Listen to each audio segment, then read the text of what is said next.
Ce shiur est dédié pour la refoua shlema de Yosef Ben Sarah, la question de Yoel. Quelle est la question? Après, il y a des mises à faire la Torah et aussi des rabbins. Parce que là, la Torah ne suffit pas des rabbins. Donc ta question, je vais la répéter. Pourquoi est-ce qu'il y a des rabbins qui viennent et rajoutent des ordonnances supplémentaires à ce qui est marqué dans la Torah? Parce que la Torah, ça ne suffit pas déjà. Il faut comprendre une chose extrêmement basique. Que la Torah écrite, on considère que Dieu a donné à Moshe Rabbeinu la Torah écrite, donc Dieu a dit à Moshe, Moshe écrit, mais il donne aussi en accompagnement une loi orale. Moshe aussi a reçu cette loi orale qui explique la loi écrite. La loi écrite, en fait, ce sont que les gros titres. Preuve en est que si on prend la loi écrite telle qu'elle est écrite, elle est dans entre 80 et 90% des cas impraticable telle qu'on la comprend, telle qu'elle est écrite. On ne peut pas comprendre de quoi il s'agit. Je donne quelques petits exemples. Par exemple, c'est marqué, lorsqu'un enfant va naître, on lui coupera sa orla. Qu'est-ce que c'est que orla? Orla signifie, c'est traduit comme ça, c'est une bonne traduction en français, excroissance. Une chose qui est en trop. Ok, alors tu as un enfant qui est né, Mazal Tov, maintenant tu as une grande mitzvah, il est coupé, une chose qu'il a en trop. Mais quoi? C'est pas marqué? Peut-être le lobe de l'oreille, ça sert à rien. Mais lequel? Gauche ou droite? Pas clair.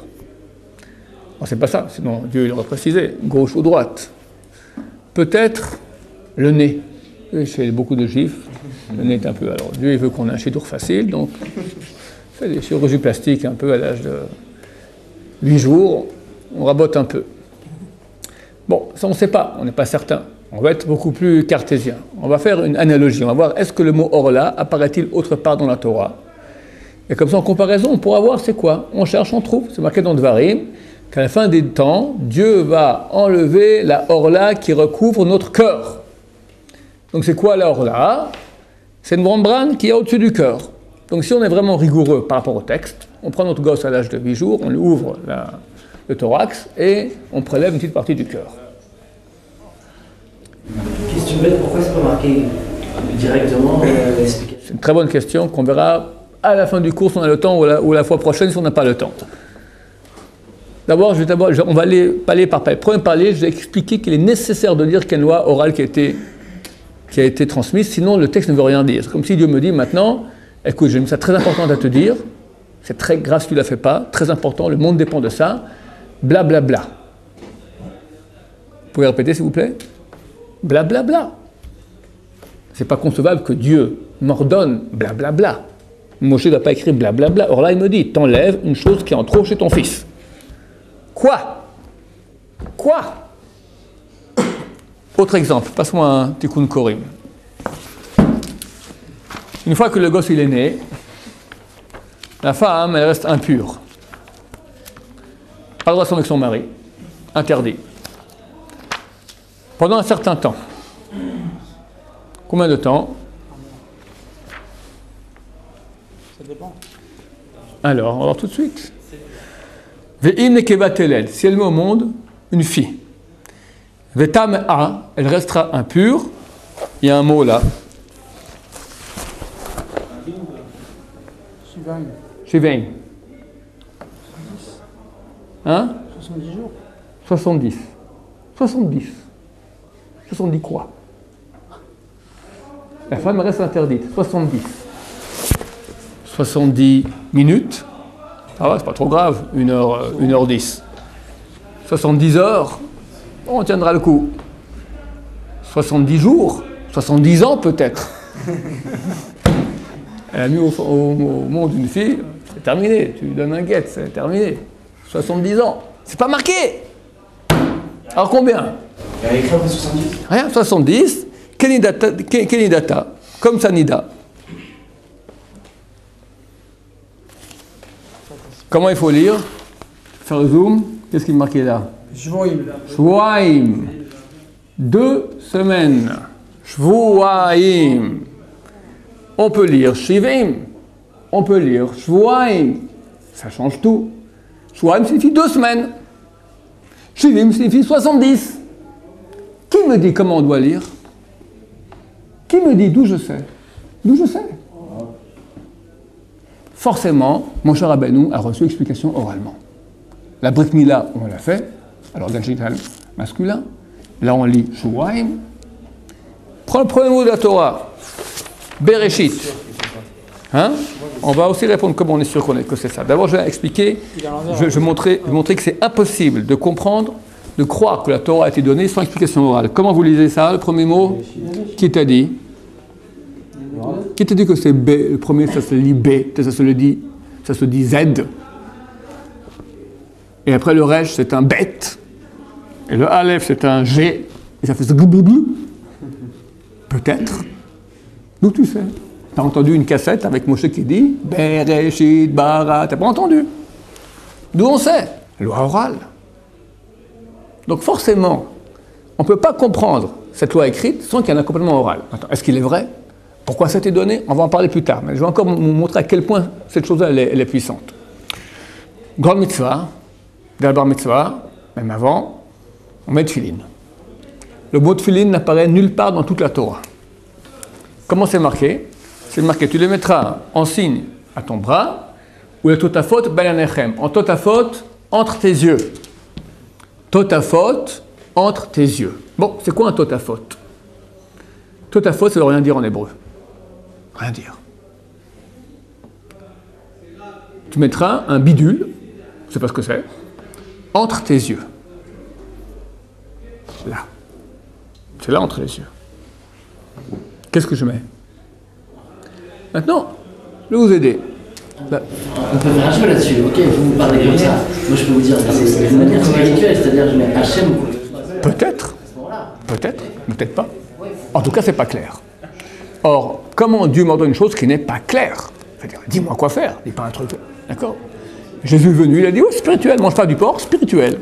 Il a dit, tout spirituel. Tu manges du porc, quoi problème? Tout ça, spirituel. Peut-être qu'il a raison. Peut-être qu'il a raison.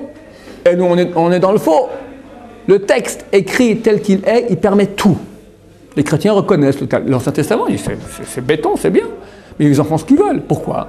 Parce qu'effectivement, la loi écrite sans loi orale, on peut en faire ce qu'on veut. C'est tellement vague. Le Ramban dit plus que cela. Il dit, qui te dit maintenant que ça n'a pas été dit avec un point d'interrogation? Toi, tu lis, tu ne feras pas l'adultère. Tu ne feras pas l'adultère? Ça dépend. Si elle est mignonne, elle te fait signe, et puis son mari ne s'occupe pas d'elle comme il faut, ben pourquoi pas? C'est pas de ma faute. Tu ne voleras pas? Il a essayé le type, t'as un Ferrari là, avec la clé sur le contact, et prendre un coca. Le moteur allumé, crétin fini. Mitzvah de prendre la voiture, faut une bonne leçon. Tu voleras point? Non, des fois tu voles.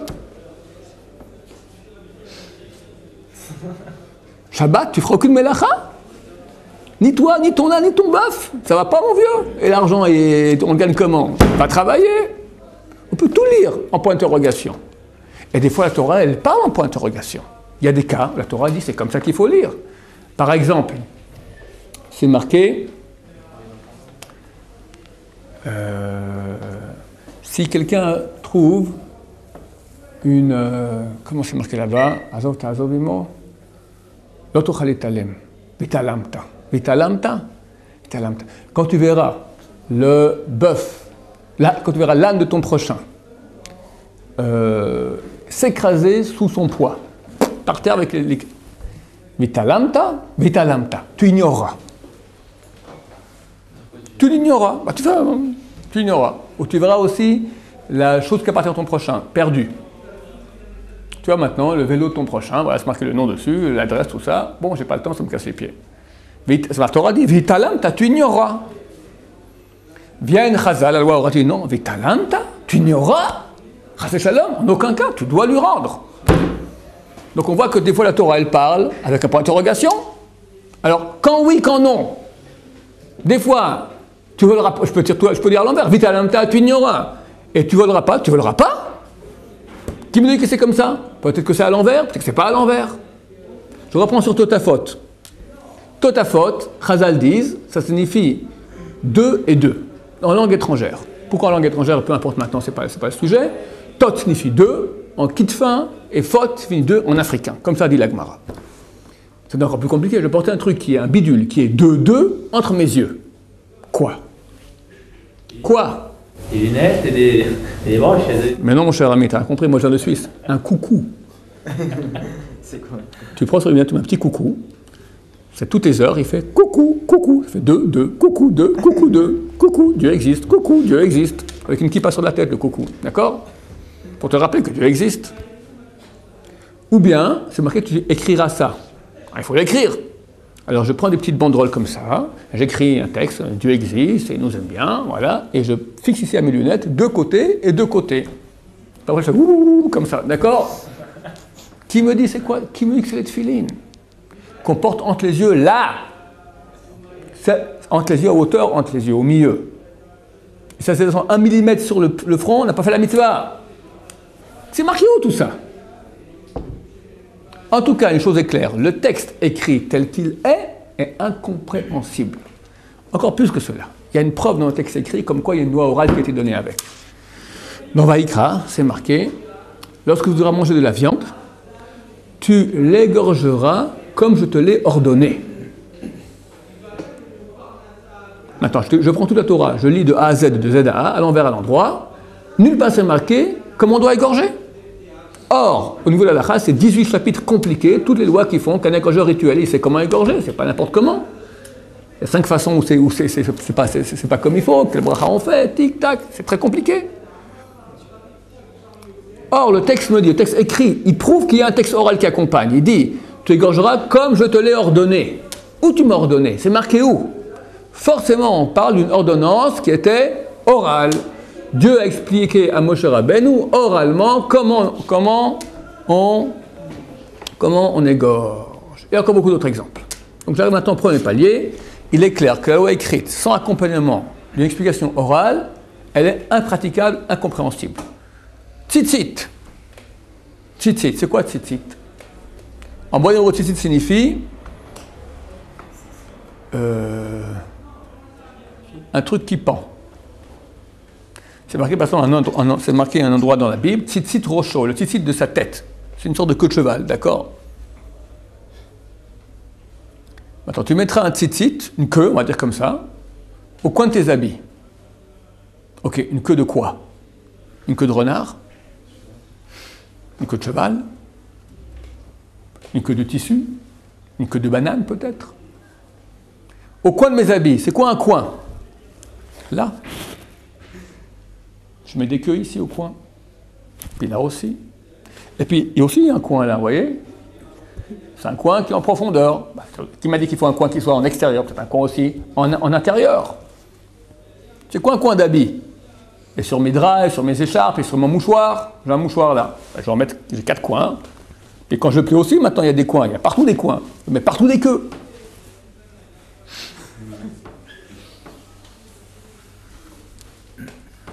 Et c'est super important, on le répète 2 fois par jour. Le Dorothée pour votre génération, et vous verrez cela, vous vous souviendrez de Dieu, vous ferez attention à toutes mes mitzvot, vous serez saints pour votre Dieu. Super important. Alors c'est quoi? Comment je dois faire? Enfin, comme vous dites, super important. On voit que dans le Tanakh, il y a toutes les parties des Nevi'im, tout ça, il y a même des histoires, les rois, tout ça, toute l'histoire, qui rentre dans des détails précis, tout ça, tout. Et en fait, donc on n'a pas de subjectivité à avoir là-dessus. Mais en fait, pourquoi dans ce texte concis... Tu as posé la question? Tu dis que je vais répondre. Pourquoi Dieu n'a pas fait une Torah qui soit claire? C'est ta question? Je vais y répondre plus tard. Maintenant, je suis au premier niveau qui est expliquer qu'il y a nécessité. C'est obligatoire de dire que cette Torah écrite, elle en elle-même est insuffisante. On ne peut pas dire des gens qui disent « moi je fais que ce qui est marqué dans la loi écrite ». Les rabbins ont inventé, je ne veux pas, moi je veux ce qui est écrit. Ce qui est écrit est impossible. Tu peux pas te baser là-dessus parce que c'est impraticable. Ça ne veut rien dire. Ok, ça c'est le premier point. Deuxième point, alors forcément on doit dire qu'il y a un accompagnement oral que Moshe Rabbeinu lui-même a reçu de Dieu, qui a transmis aux sages d'Israël, qui l'ont transmis aux sages d'Israël, qui l'ont transmis aux sages d'Israël jusqu'à aujourd'hui. On appelle ça la loi orale. La question qui se pose, qui me dit que en route, il n'y a pas eu un téléphone arabe? Hein?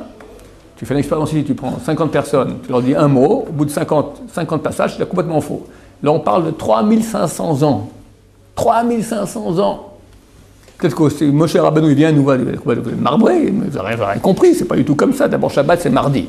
Et Tzitzit, c'est pas du tout ce que tu as compris. Ni Tfilin, mais qu'est-ce que vous faites? Vous êtes des chrétiens, vous? Il va dire, c'est pas ça. Qui me dit que la Torah que je fais maintenant, c'est la vraie Torah? Après tout, peut-être il y a eu une transformation. Et peut-être que les rabbins, ils ont inventé. Et comme ça, ils ont rajouté un peu aussi comme ça, voilà. Et puis ils se sont trompés, ils ont inventé. Qui veut dire que Dieu, il veut vraiment ça? À cela, il y a deux réponses super solides. Première réponse. Il est marqué dans la Torah, noir sur blanc, Parashat Shoftim, dans le livre d'Harim, chapitre 17, je me souviens bien. Si tu auras Ipalé, tu seras caché de tes yeux. Une chose concernant la loi, entre un sang et un sang. Un sang pur, un sang impur. Tu vois, maintenant, une femme, elle a un sang, une menstruation, parce que ce sang, il est pur, elle est permis à son mari ou interdit. Ou bien, entre une loi et une loi. Je ne sais pas, la loi dit comme ci, la loi, elle dit comme ça. Nega, nega, maintenant, entre une plaie qui est impure, à l'époque, il y avait des plaies pures, des plaies impures. Des bagarres entre deux personnes. Tu m'as volé, je t'ai prêté, tu ne m'as pas rendu, tu as construit ici, sur mon terrain, non, c'est le mien. Ça appartient à mon père, non, ça appartient au mien. Chacun. Tu ne sauras pas. Tu iras, tu te lèveras, tu iras à l'endroit que Dieu aura choisi, au temple. Tu iras voir les Kohanim, les Lévi'im, et le juge, Asher Yeh Mahem, qui aura à cette époque. Et tu vas expliquer ton problème, et te donneront la réponse. Et tu feras en fonction de ce qu'ils te diront, et tu feras attention de faire tout ce qu'ils t'ordonneront de faire. D'après la Torah qu'ils t'enseigneront, et la loi qu'ils te diront, tu feras. Tu ne bougeras pas de ce qu'ils diront, ni à gauche, ni à droite. Donc, quand Dieu l'a prévu, qu'un beau jour, Moshe Rabbeinu, il n'est plus là, qu'est-ce qu'on fait? Qu'est-ce qu'on fait? On a une question. Pas tout est marqué dans la Torah. Qu'est-ce qu'on fait? Surtout que c'est des hommes et ils peuvent se tromper. Ils peuvent se tromper. Et puis il y a des inventions maintenant, la voiture, le frigidaire, l'électricité. Je sais pas, aujourd'hui on veut sortir à Paris, à la synagogue, t'as toute lumière qui s'allume, t'as des LED, t'as des machins, t'as des films, on te filme pour un Shabbat, on peut passer, on peut pas passer. C'est pas traité dans la Torah ces trucs-là. Qu'est-ce qu'on fait? Nouvelle invention, on peut faire fécondation in vitro, permis ou pas? D'ailleurs, c'est permis. Peu importe. D'accord? 40 000 choses nouvelles. Dieu a prévu le coup. Quand tu auras une question, tu iras voir les juges qu'il y aura à cette époque. À l'époque où tu vis. Allez voir ce de futur et du passé. Non, je peux dire, moi j'ai un écrit qui date d'il y a 800 ans, du rabbin machin, moi je fais ce qu'il veut. Maïmonide, il a dit ça, il dit, je fais comme Maïmonide. Non, mon cher ami, pas comme Maïmonide. Comme les grands de ta génération. Et Rachid dit, même Iftar Bedoro Kishmuel, Iftar, c'était un juge. Il était un ancien délinquant. On va faire la halakha comme avec Ben Israël. S'il y a des rabbins aujourd'hui qui disent qu'on peut faire comme Ben Israël, ça va. Et il y en a. Puis alors, s'il y a des grands de ta génération qui disent que ça va, t'as sûr qu'ils comptaient. Tu iras voir les grands de ta génération, les juges de ta génération, et tu feras ce qu'ils te diront, tu ne bougeras pas ni à gauche ni à droite de ce qu'ils te diront. Alors, je pose la question, pourquoi c'est marqué ni à gauche ni à droite? Dis-moi, tu ne bougeras pas de ce qu'ils te diront. Pourquoi la Torah elle rajoute ni à gauche ni à droite? Réponse que donne Rashi, même s'il te dit sur la droite gauche, même s'il te dit sur la gauche droite. Moi, tu ne comprends pas, c'est marqué comme ça, mon cher ami. Comme je te dis, c'est comme ça. Mais, il n'y a pas de mais. Donc Dieu, si je pose la question maintenant, qu'est-ce que je dois faire? Je vais faire ta Torah. Dieu m'a ordonné, il y a des gens qui disent, moi je crois que la Torah est écrite. Tu crois que la Torah est écrite et pas la orale? Non, pas la Torah orale. Mais mon cher ami, c'est un problème. La Torah écrite ordonne d'écouter la Torah orale. Donc si tu crois à la Torah écrite, tu es obligé de croire à la Torah orale. Il n'y a pas de fuite possible. C'est clair, limpide. Dieu nous ordonne, sachant la génération à venir qu'il n'y aura pas de Moshe Rabbeinu toujours sur place, tu écouteras les juges de ta génération. C'est qui le juge? Les grands Torah. Celui qui... C'est quoi le juge? C'est pas quelqu'un qui fait des 4 ans de droit et après il a un chapeau comme ça, d'accord? C'est pas ça. C'est quelqu'un qui va juger au niveau de la Torah, est-ce que c'est cette voie-là ou cette voie qu'il faut prendre? Les grands décisionnaires du peuple d'Israël. Qu'il y a eu de tout temps. Donc même s'il se trompe, admettons qu'il se trompe, que Moshe Rabbeinu vient et dit maintenant vous n'avez rien compris, c'est tout faux. Mon cher ami Moshe, c'est toi qui te trompes. C'est toi qui te trompes, Moshe. Pourquoi? Parce que Dieu a ordonné dans la Torah qu'il a transmise à toi d'écouter les grands de la génération. Donc nous, quand on écoute les grands de la génération, on ne se trompe pas. Même si se peut qu'il y ait des modifications, même que peut-être il y a eu des altérations, ils se sont trompés en route, c'est le téléphone arabe, même si c'est le cas, Dieu a dit t'écoutes les rabbins de ta génération. Donc moi je sais que je fais ce que je dois faire. Complètement illogique, quoi. Pourquoi? C'est-à-dire qu'à la base, il y a eu une certaine transmission, une certaine vérité, et qu'après, même si elle a été changée, on doit les croire. Ouais. Alors, je n'ai pas dit qu'il y a forcément eu une altération. Même s'il y a eu, pas du tout obligatoire. Mais même s'il y a eu, même d'abord, si tu vois le cadenas, comme c'est cadenassé, c'est presque impossible d'y changer. Mais même. Si Dieu l'a créé comme ça, il voulait que ce soit comme ça, et nous on fait autrement. On ne fait pas la mitzvah. Mais si Dieu m'a dit, Dieu voit le futur. Il voit le futur, d'accord? Il dit, toi là-bas, tu feras ce que t'ordonnera le juge de ta génération. Et tu vois, toi, Noam, maintenant, en 2013, il te dit, maintenant, telle question, t'écoutes de grande ta génération. Il voit ça, il voit Noam là-bas, il voit très bien. Il voit ce que le grand va te dire, il voit tout ça. Tu vois le futur. Il te dit, tu feras ce qu'on te dira là-bas à cette époque. Donc qu'est-ce que tu fais? Non, mais peut-être qu'il n'a pas raison. Comment il a peut-être? Je t'ai dit d'écouter. Voilà, c'est tout. C'est bon? Compris? Comment on détermine c'est qui? Comment c'est quoi un grand? Comment être sûr que c'est le bon juge? Très facile. C'est quoi ton métier? Tu peux me dire? Ton père, il travaille dans quoi? Et ton grand-père? Milliard. Et ta mère, elle travaille dans quoi? Téléphonie. Téléphonie. C'est quoi téléphonie? On appelle des sociétés. Dans quel domaine? Informatique. Ça connaît un peu en informatique pour faire la téléphonie, la vente en informatique, n'est-ce pas? Attends, demande à ta mère, maman, dis-moi, en informatique, il y a des revues spécialisées. Il y a des revues tous les mois sur tout le truc d'informatique. C'est quoi les revues, les tops, les 3 meilleurs noms qu'il y a en France de revues spécialisées? Elle va te dire 3 noms. Attends, moi je pose la question. Qui me dit que c'est vrai? Que ça se trompe ta mère? Comment on peut savoir? Comment on peut savoir? On va prendre 100 personnes qui travaillent dans l'informatique, puis pas n'importe qui. Les tops qu'on connaît dans chaque boîte informatique. Dites-moi qui c'est le grand spécialiste, c'est toi. On prend maintenant les grands meilleurs 100 spécialistes qu'il y a en France en informatique. Je leur dis, écoutez, j'aimerais savoir quelles sont les 3 revues d'informatique, les tops qu'il y a sur le marché. Il y a 5 noms qui vont venir. Si les 100 ils se trompent. Attends, mais dans les 5, tu en as 3 qui sont dans le peloton de tête.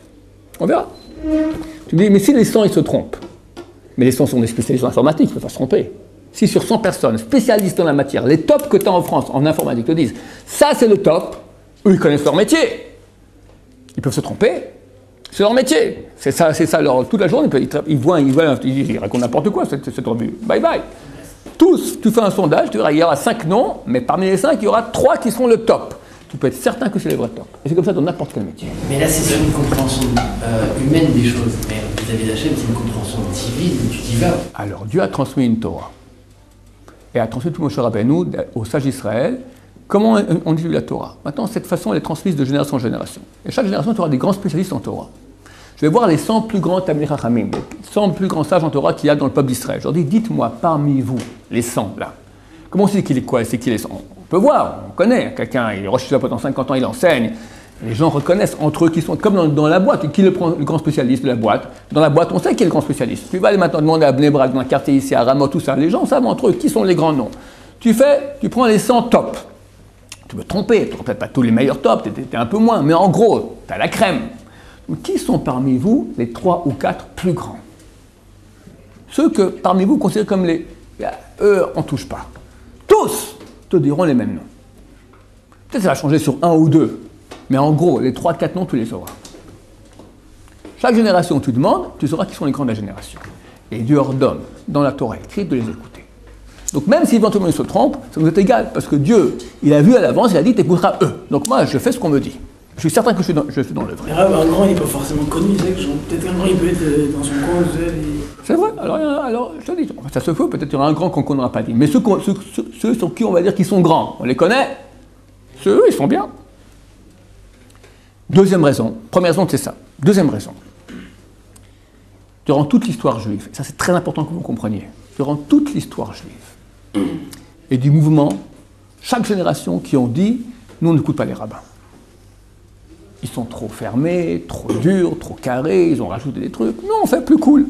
Ou bien que ce qu'il y a écrit, ou bien à moitié, ou bien un quart, ou bien un cinquième, d'accord, chacun. Il n'y a pas une époque où il n'y a pas des mouvements comme ça. Aujourd'hui, tu as les modernes orthodoxes, j'ose le dire, d'accord. Tu vas faire un grand tollé sur Internet. Tu as les conservatifs, tu as les libéraux, tu as les réformistes. Il y a quelques années, tu avais les néologues, les dardaïm, les karaïtes, les baïtosim, les sdokim, les chrétiens, les samaritains. Tous ça sont des mouvements qui ont dit, nous on fait la Torah, mais pas comme eux ils disent, on fait un peu différemment. Attends, je te dis ce que j'ai à dire. Tous ces mouvements, durant l'histoire, il y en a eu des dizaines. Tous, au bout de quelques siècles, ont disparu de la carte. Ça veut dire, je vais expliquer ce que veut dire la carte, ils sont plus considérés comme étant la référence du peuple juif. Les chrétiens, ils sont là, mais quelqu'un va dire, c'est qui le peuple d'Israël? Dire que c'est eux. Tout le monde sait que c'est eux. Non, on s'appelle Israël, c'est toujours. Alors qu'ils s'appellent eux Israël. Ils présentent que c'est eux les vrais détenteurs de la Torah. Alors pourquoi quand on parle d'Israël, c'est nous et pas eux? Ils ont changé tout, même là-haut. Hein? Ils ont changé. Demande, t'es juif ou t'es chrétien? Ils disent, je suis chrétien. Alors je comprends pas, mais la Torah parle des juifs. C'était qui le rave de l'époque? Pour eux, c'était qui le Messie? C'était Jésus. Ils sont appelés chrétiens. Pourquoi? Parce que c'était un... Mais tu vois qu'en fin de compte, aujourd'hui, ils sont plus considérés comme le peuple juif. Par le monde entier. Tellement pourri. Moi, j'ai rencontré quelqu'un il n'y a pas longtemps. Il nous a dit comme ça que le Jésus va être dévoilé, que vous avez fauté, que vous n'êtes plus du tout, même dans le monde chrétien, considéré comme le peuple élu, machin. Ça a changé. Donc, de chaque côté, nous parce qu'on a cette vision-là, que nous, on est Mais pourquoi le monde entier reconnaît que nous sommes juifs et pas eux? Parce qu'on c'est le nom, on est appelé par le nom. Donc, mais chacun il a son identité, sa valeur et c'est ce qu'il représente. Mais ils ne se considèrent pas comme le peuple juif, eux. Parce que c'est le nom. Hein? Super, mais c'est le nom, c'est par le nom qu'on est reconnu. Je comprends ce que tu veux dire. C'est qui le peuple juif? Je suis d'accord avec vous que nous on s'appelle juif, eux ils s'appellent chrétiens, l'autre c'est arabe, l'autre c'est truc japonais, ce que vous voulez. Maintenant, pour eux ils détiennent ce qu'ils veulent à Kosh Baruch Hu dans le monde. Regarde, j'ai une réponse très rapide, si tu veux, maintenant. Je peux expliquer c'est une autre question. Tu dis que les chrétiens, c'est le peuple juif. Bon. Non, je dis que c'est le peuple. Non. Ils disent que c'est le peuple. Ok, en tout cas. Voilà, c'est ce que tu dis. Alors j'ai une réponse qui est super rapide et très très facile. Dans la Torah, chapitre 28 du Deutéronome, il est marqué dans les prophéties de malédiction ce qui va arriver au peuple juif. Le peuple juif va être chassé de sa terre parce qu'il est mal comporté. Il sera poursuivi. Il pourra pas rester longtemps sur la même terre, sera sans cesse expulsé d'une terre à l'autre. C'est un petit nombre. On parlera de lui sans cesse. Pour finir, revenir dans la terre d'Israël. La terre d'Israël va donner ses fruits de façon abondante et il fera tchouva. Maintenant, il y a deux peuples qui disent c'est nous les Juifs. Quand la Torah parle des Juifs, c'est nous. Qui c'est? C'est nous, aujourd'hui, qu'on est là en Israël, ou les chrétiens? Regardez ce que dit la Torah à propos du peuple, ce qui va arriver au peuple juif. Qu'est-ce qui est arrivé? Ça, à qui c'est arrivé cette histoire-là? Ça rencontre le Tanakh, les chrétiens, vous croyez? Bien sûr. L'Ancien Testament pour eux, c'est Kadosh. C'est super simple. Pour eux, l'Ancien... Tout le Tanakh pour eux est Kadosh. Mais moi, je te parle maintenant même de la Torah. C'est dans Dvarim 28. Voici ce qui va vous arriver. Vous aurez ça, ça, et ça, et ça, et ça, et ça, et ça. Tout ce qui est arrivé, ça nous est arrivé. Tout ce qui est marqué, ça nous est arrivé. À nous et pas à eux. On sait qui les Juifs? Nous ou eux? Aucune réponse. Moi, quand j'ai fait ce cours-là, ils m'ont écrit. On ne connaissait pas cet argumentaire, il faudra qu'on réfléchisse. C'était nouveau pour eux, d'accord? Ils n'ont pas de réponse. Mort. Donc, je reprends ça parce que je dois finir, excuse-moi. Tous les mouvements, absolument, qui ont remis en question la loi orale, même pour un petit truc de rien. Petit truc de rien. C'est toujours commencé avec un petit truc de rien. Au bout de quelques siècles, ils étaient out. Comment vous expliquez qu'aujourd'hui, il y a tellement de choses qui sont remises en question par les Golim? Mais qu'est-ce qui va se passer maintenant? Regarde, tous les mouvements qui disent maintenant, les réformistes, attends maintenant un siècle, 2 siècles, 3 siècles, regarde. Sur les Golim orthodoxes, je parle. Je n'ai pas compris. Il y a tellement de contradictions sur la halachot. Entre eux? Entre les Gdolim? Il n'y a aucun problème là-dessus. Comment? Il n'y a aucun problème. Les Gadol ne peuvent ne pas être d'accord avec l'autre. Toi, tu vas voir, s'il y a un Gadol, un grand de la Torah, qui dit comme tu penses, ça va. S'il n'y en a aucun, tu es dans le faux. Eux, ils disent, on n'est pas... Par exemple, aujourd'hui, voilà, il y en a qui disent, les femmes mettent des tefilines. Et ils vont au côté, elles mettent des tefilines, d'accord? Tous les grands disent non. Ils disent oui. Pas un seul qui y va. Aucun. Ces mouvements-là qui disent oui, c'est clair, leurs petits-enfants seront goy. Ou leurs petits-enfants, il n'y a aucun doute là-dessus. Aucun doute là-dessus. Il y a des calculs, il y a des statistiques là-dessus. Donc nous avons maintenant deux preuves. Une preuve que la Torah écrite me dit d'écouter les grands de ta génération, et je vois que l'histoire me montre que tous ceux qui ont fait autrement, ils ont été ratatinés. Mais vu Hachem en voyant le futur, il savait toutes ces choses qui allaient arriver. Pourquoi est-ce qu'il n'a pas donné clairement? Quel était l'intérêt? On en parlera, Bezrat Hachem, la prochaine fois. Demain. J'ai pas le temps. Demain. C'est une très bonne question. Ouais. Il y a une très bonne réponse aussi à cela. Les questions de match, je m'excuse, hein. C'est le moment. Ah non, peut-être, elle avance là, elle montre. J'ai encore 2 minutes, oui. Est-ce qu'en gros, si j'ai bien compris, s'il y avait un groupe de rabbins maintenant de nos jours, ils diraient qu'on lirait tu voleras. Des grands de la Avec Torah. des questions, des grands de la Torah qui diraient tu voleras, Ouais. on devrait les écouter. C'est une question hypothétique, parce que c'est impossible. Parce que tout le monde, une fois que tu as la Gemara, la Mishnah, la Gemara, les Rishonim, l'Achonim qui dit, un qui vient et dit ça, lui, le pauvre, il a pété un câble, il était un grand, il n'est plus rien. C'est possible que genre, il y a le monde qui est ça. C'est qu'on pourrait faire ça. Si un prophète vient, et il est reconnu, un prophète vient, la prophétie revient, il est reconnu comme prophète. Tout le monde serait d'accord. Et il dit maintenant, de façon ponctuelle, on change une mitzvah de la Torah. On peut voler dans ce cas-là. On l'écoute.